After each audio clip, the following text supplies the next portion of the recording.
Salut à tous, on est reparti pour les reviews, ça faisait un petit moment. Aujourd'hui on va présenter The Mandalorian en version armure Beskar par Mafex Medicom. C'est parti. Les premiers scans de l'apparition de cette figurine datent du 28 avril 2020, 28 avril 2020, et on a finalement pu mettre la main dessus à partir, alors je crois que je l'ai reçu en octobre 2021, si je me trompe pas, quelque chose comme ça, septembre ou octobre 2021. Il me semble.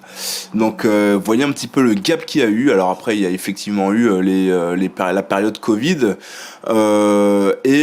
Donc voilà, ça a été. Il a fallu prendre son mal en patience. Elle est là enfin. Donc bah écoutez, hein, je suis quand même, je l'ai déballé. Je suis quand même un petit peu content de ce que je vois en tout cas. Donc on va voir ça plus en détail. Et moi, ce qui m'a plu dans la Mafex Medicom, c'est vraiment les proportions. Voyez, surtout au niveau du casque, on a quelque chose de vraiment très très sympa. Beaucoup moins arrondi, beaucoup plus anguleux, et j'aime beaucoup ça. Également au niveau du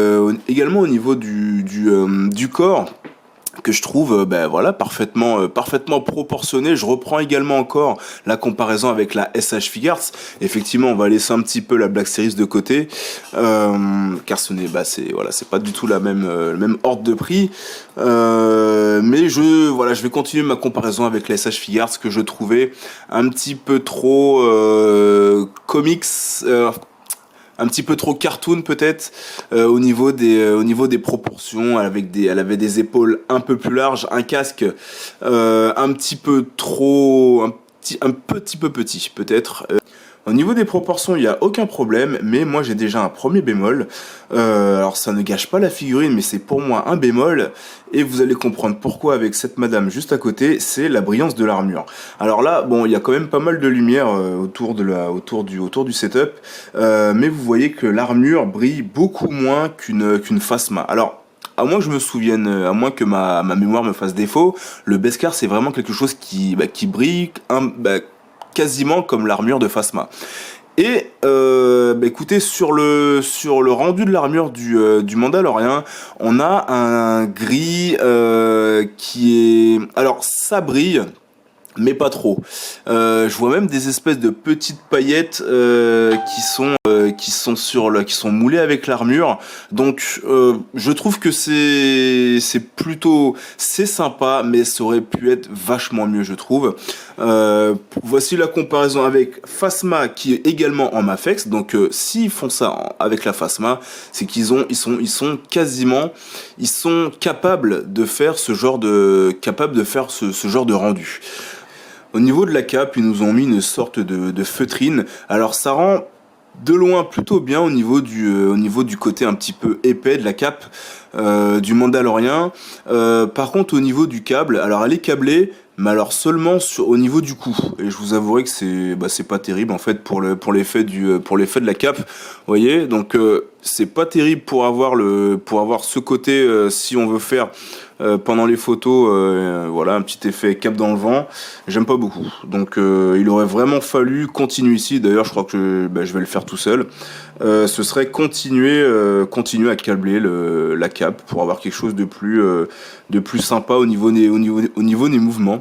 Le Mandalorian est livré avec beaucoup de mains, et ça je vous avouerai que pour les toy photographeurs, pour ceux qui aiment changer leur figurine très souvent, pour ceux qui aiment donner beaucoup plus de vie à leur figurine, je vous avouerai que c'est le top. Donc là on a tout d'abord les poings fermés, donc livrés de base avec la figurine, des mains à moitié fermées. Là il est dans une pose où il est en train de remettre ses gants en place, donc ça c'est très intéressant. Des mains un petit peu similaires aux précédentes, d'accord, donc pareil, semi-fermées, sauf que là elles sont un petit peu moins dans l'action, elles sont un petit peu plus relaxées. Donc, je vous avouerai que je me souviens plus dans quelle scène est-ce qu'il utilise son opinel là, mais c'est plutôt très bien. On prend, c'est dedans, on prend, en plus ça peut servir également à mettre d'autres objets, donc tant mieux. Les mains pour tenir le blaster, et ça me permet de faire une petite transition sur le blaster de notre ami Jinjarin, qui a écoutez, un nerf en fait. La couleur du flingue est vraiment rosée. Je ne sais pas pourquoi, je pense qu'on le verra bien là, à la caméra. C'est rosé. Pourtant, j'ai pas souvenir qu'il y ait cette couleur aussi voyante, aussi flashy dans la série. Donc, je sais pas. Ils ont vraiment pris des libertés là cette fois avec cette couleur. C'est pas top, franchement. Également une autre main pour son arme principale, mais je suis pas sûr de ce que j'ai fait. Car en fait, vous voyez qu'il a il a 4 paires de mains en fait, enfin 2 paires de mains pour le flingue et son fusil. Sauf que vous voyez, ça ne rentre, enfin ça rentre en fait, mais au niveau de la stabilité, c'est vraiment pas terrible. Donc je pense que c'est vraiment à tenir avec l'autre main, quoi, pour avoir le support. Également une petite transition avec son fusil qui est, écoutez, je le trouve remarquable parce qu'il y a vraiment de très très beaux détails dessus. On a des petites dorures là sur la crosse, au milieu, sur le viseur également. Donc je trouve ça vraiment très sympa. Est-ce qu'on n'aurait pas aimé genre une sorte de Tamashi Effect pour son flingue? Moi je pense que oui, ça aurait vraiment donné encore un petit plus pour cette arme qu'on voit malheureusement très peu souvent, enfin en tout cas surtout au début de la saison 1. Mais c'est plutôt sympa, ça c'est avec les Tamashi Effect Thunder, mais ça aurait pu donner quelque chose de très sympa également. On a des mains un petit peu moins ouvertes, donc là c'est vraiment pour prendre quelque chose, prendre un objet, une mallette, le Beskar, quelque chose, ou pour qu'il puisse tenir, pourquoi pas, gros goût. Et enfin, les doigts pointés avec, voilà, donc ça donne encore un peu plus de vie à la figurine. Moi j'adore, moi je prends, c'est vraiment ce qui m'intéresse quand je prends ce genre de gamme, ce genre de figurine. L'articulation, écoutez, j'espère qu'on ne sera pas déçu. Voyez un petit peu l'angle de la tête en arrière, impeccable. En avant, ça se penche plutôt pas mal, et en plus ce sera bien aidé également avec l'articulation du torse. Au niveau de l'écartement des bras, écoutez, on est plutôt très très bon même, il n'y a absolument aucun problème pour y aller à fond, et en plus ce n'est heureusement pas bloqué par les épaulettes qui ont un petit système de charnière, vous voyez, qui leur permet de glisser sur l'épaulette et sur l'armure, et comme ça vous pouvez ouvrir à fond. Vous n'aurez aucun problème également à plier ses bras, donc ça se plie même au-delà des 90 degrés. Pareil, toujours aidé avec ses épaulettes sur charnière, donc ça c'est vraiment cool, c'est vraiment une très très bonne idée. Le plastron également n'est pas trop large, et vous voyez, donc vous pouvez faire une belle pose avec les bras croisés. Une rotation des coudes à 360 degrés, très appréciable. Comme je vous l'ai dit tout à l'heure, écoutez, il se plie très très bien. Donc vous avez une pièce pour le torse et vous avez une autre pièce pour les abdos, ce qui fait que voilà, vous pouvez absolument presque lui faire toucher le sol, hein. Bon, j'abuse un petit peu, mais pour un personnage en armure, c'est très appréciable. Il sera peut-être un petit peu bloqué, vous voyez, par ce genre de pièces. Toujours le torse en deux parties, une double articulation, hein, d'accord, donc au torse et aux abdos, qui vous permet d'avoir une très belle courbure et vous permet de pouvoir faire des poses presque non naturelles finalement, hein, avec le petit coup de pied retourné des familles. Vous voyez, donc pour vous montrer l'écartement des jambes, vraiment très très bien de ce côté-là. Les chevilles, il n'y a pas de rotation, enfin sur les côtés quoi. Donc vous avez avant, arrière, vous voyez, mais vous ne pouvez pas donner plus d'amplitude à la cheville. Et ça, par contre, je vous avouerai que ça me gonfle un peu parce que petite dédicace à la à la Toy Photo French Force. Je suis un maniaque des pieds à plat. Et voilà, quand vous voulez donner une pause, c'est vraiment un handicap en fait de ne pas avoir ce genre d'articulation pour les chevilles, car ça enlève toujours un petit peu après je sais que c'est moi, mais ça enlève toujours un petit peu de naturel de ne pas avoir les pieds à plat, et ça m'embête. Vous voyez, par exemple ici, vous voyez, le pied ici, il n'est pas totalement à plat. Et c'est un problème, c'est dommage. Le petit gros goût que l'on a en accessoire, alors du coup ce n'est même pas une figurine, c'est juste une statue. Petite statue, elle n'a pas d'articulation. Alors je croyais qu'elle allait avoir au moins une articulation sur la tête, même pas. Donc ils n'ont pas fait les pieds, bon voilà. Alors elle a le mérite d'être plutôt jolie cette statue.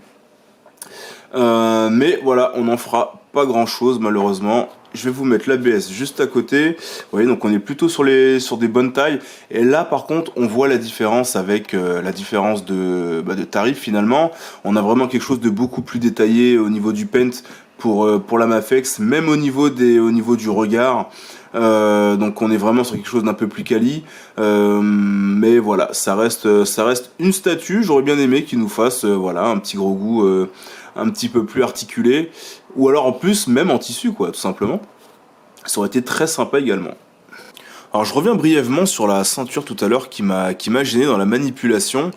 Ils nous ont mis 2 ceintures. Alors pourquoi? C'est simple. Enfin non, c'est pas simple, parce que sinon si c'était simple, ils nous auraient pas donné de manuel.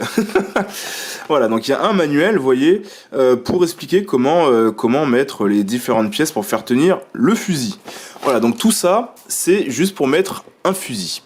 Alors là, ils nous refont un petit peu ce qu'a fait Bandai. Pour moi, l'erreur qu'a fait Bandai, et qui gâchait complètement la figurine, hein, enfin, moi, en tout cas, je trouve, c'était juste pour accrocher un fusil, ils nous demandent d'enlever des pièces, de remettre des pièces, etc., etc. J'ai l'ABS à côté. L'ABS, il y a un trou, il y a un pignon, il y a un téton, ça rentre dedans, point barre. Voilà, c'est terminé. Voilà, et vous pouvez tenir comme vous voulez, ça tient, la ceinture, elle est à part, impeccable. Et ben écoutez, ils ont envie, eux, de faire quelque chose de plus sophistiqué, donc je vais essayer d'être assez clair là-dessus. J'ai installé la deuxième ceinture pour accrocher le fusil. Alors c'est simple, tout simplement, si vous voulez que votre personnage, si vous voulez que le Mandalorien ait son fusil dans le dos, ce qui est toujours plutôt classe, et ben vous allez mettre cette ceinture.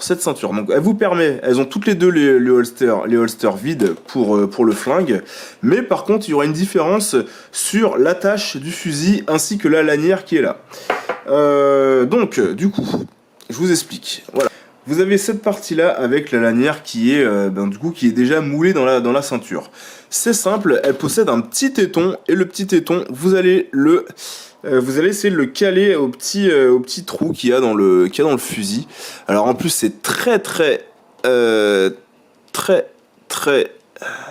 j'en perds mes mots parce que là je suis concentré. C'est très fin qu'en plus comme téton. Vous voyez, donc là le fusil il est accroché. Mais c'est pas fini, pour pas qu'il bouge, pour qu'il ne bouge plus, vous allez le mettre dans la petite attache qui est là. Voilà. Et là le fusil ne bouge plus. Voyez. Voilà, tout simplement. Et ensuite après, vous remettez la partie supérieure. Voilà. Par contre, si vous avez envie de faire tenir votre personnage avec avec le flingue, là j'imagine que vous vous dites « Oh non, dis donc, ce sera pas accurate, ici ça va être attaché. » Bon, vous allez enlever, du coup, et vous allez mettre la partie qui est... Voilà, vous remettez la partie qui, cette fois, n'a pas de strap, d'accord? La partie est à part, et vous l'accrochez au fusil, si j'ai bien compris. Et vous avez enfin votre... voilà, la partie du... en plus, ça se barre. Vous avez la partie du fusil qui est accroché et du coup là plus accurate du coup vu que le strap il pend, vous voyez, voilà, en plus ça tient pas, c'est super. Pour moi ça c'est vraiment un truc qui sert à rien, c'est vraiment pas ouf. Je peux comprendre qu'il y ait une envie de sophistication, mais des fois franchement non les gars, restez sur du très simple. Même au pire, vous faites quelque chose, vous aimantez le fusil, vous aimantez le dos du Mando, hein, et ça tient tout seul, il n'y aura pas de problème. Mais faire ça, vraiment, c'est pas terrible. On est quand même gâté au niveau des accessoires, parce qu'on a également on a le lance-grappin, je crois que c'est ça, c'est un espèce de lance-grappin. Alors du coup c'est pas une tige, je me suis dit également là que c'était une tige, vous savez, un petit peu câblée pour essayer de donner un petit peu un petit peu de mouvement à la corde, mais pas du tout en fait, c'est juste un fil de fer très dur. J'ai pas envie de toucher plus, je vous avouerai. Donc voilà, donc c'est toujours également appréciable d'avoir ce genre de petits accessoires. Il faut changer le brassard. Hop là. Vous voyez, le brassard c'est un brassard unique, donc il va falloir le remplacer et mettre le point ensuite, et vous avez quelque chose voilà, du plus bel effet quand même. Voilà. Alors la flamme se met d'une manière un peu particulière, en fait elle a un socle sur lequel vous pouvez ensuite mettre le personnage juste derrière. L'effet, moi je le trouve, alors je trouve l'effet de flamme très sympa avec un beau dérivé. On voit bien la combustion, la couleur de la combustion qui est vraiment sur le bleuté et qui termine sur l'orange, très sympa. Pour ce qui est du display, c'est non, hein, tout simplement. Je pense qu'il y aurait moyen, alors même si c'est vrai que ça aurait peut-être été un peu lourd, mais ou alors de faire la flamme moins grosse, mais de le placer dans le brassard quoi, pour avoir vraiment un vrai effet. Là, bon, c'est vraiment pas fou, quoi. C'est vraiment pas foufou. Alors bon, pour la photographie, il y aura peut-être moyen de gruger. Mais c'est vraiment pas intéressant. Petite comparaison de taille entre les gammes avec les deux Black Series que vous voyez là. Donc vous voyez que ça se marie plutôt bien. C'est même parfait pour moi, je trouve. Moff Gideon étant assez court. Il est plutôt bien tanké quand même ce Mandalorian, donc je trouve ça plutôt bon. À côté du Nessage Figart, pareil, donc il est plutôt très bien également, très bien respecté.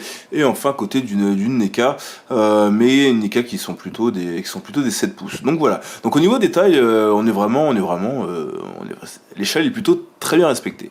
Alors en conclusion, écoutez, je dirais que ce Mandalorian, il vaut allez, je dirais un 7 sur 10. Pourquoi ? Tout d'abord, en fait, je crois que je suis un petit peu déhypé depuis un petit moment. Je l'ai reçu effectivement avec quasiment un an de retard entre guillemets, un an de décalage. Je vous avouerai que ma hype est redescendue à un moment. Alors ça, en faisant fi de tout ça, c'est quand même une bonne figurine, je trouve. Elle a alors au niveau des bons côtés, je trouve que voilà, au niveau des proportions, au niveau des accessoires, c'est vraiment très intéressant. Je trouve qu'elle est vraiment, très bonne de ce côté-là. Je trouve qu'en fait Mafex fait le boulot de Mafex. Dans les mauvais côtés, je mettrais quand même que encore une très grande fragilité. Alors je vous mettrai peut-être des photos. Il y a le plastron qui est un petit peu qui s'est barré parce qu'il était juste collé en fait, et il a suffi d'une seule pression en voulant remboîter la partie supérieure et inférieure pour que ça parte. Tant pis. Bon, voilà, c'est juste déboîté, mais c'est toujours un petit problème. Mis à part ça, qu'est-ce que je dirais? Je dirais également les détails avec les chevilles qui penchent, c'est vraiment le détail qui change tout, quoi. Et ne pas les avoir, moi, ça m'embête toujours un petit peu. Je mettrais également dans le gros défaut, c'est le fusil, parce que le fusil, c'est vraiment minable. J'aime pas du tout. Alors, j'avais déjà critiqué la version Figart avec le fusil, mais écoutez, là, c'est pareil. C'est un petit peu moins chiant juste parce que le fusil tient mieux. Mais sinon, le fait de vouloir changer de ceinture juste pour un strap et un fusil, ça n'a absolument aucun intérêt. Ils auraient vraiment gagné à faire beaucoup plus facile, quoi. Ou alors est-ce que c'était une tactique pour remplir la boîte? Ah oui, également, je n'ai pas parlé de ça, mais je n'en ai pas parlé, mais le Mandalorian est finalement sorti avec un an de retard. Alors effectivement, lors de la précommande, il n'y avait pas de jetpack, il n'y avait pas non plus sa lance, mais un an après, on aurait pu se dire, écoute, ils auraient peut-être pu rajouter des éléments.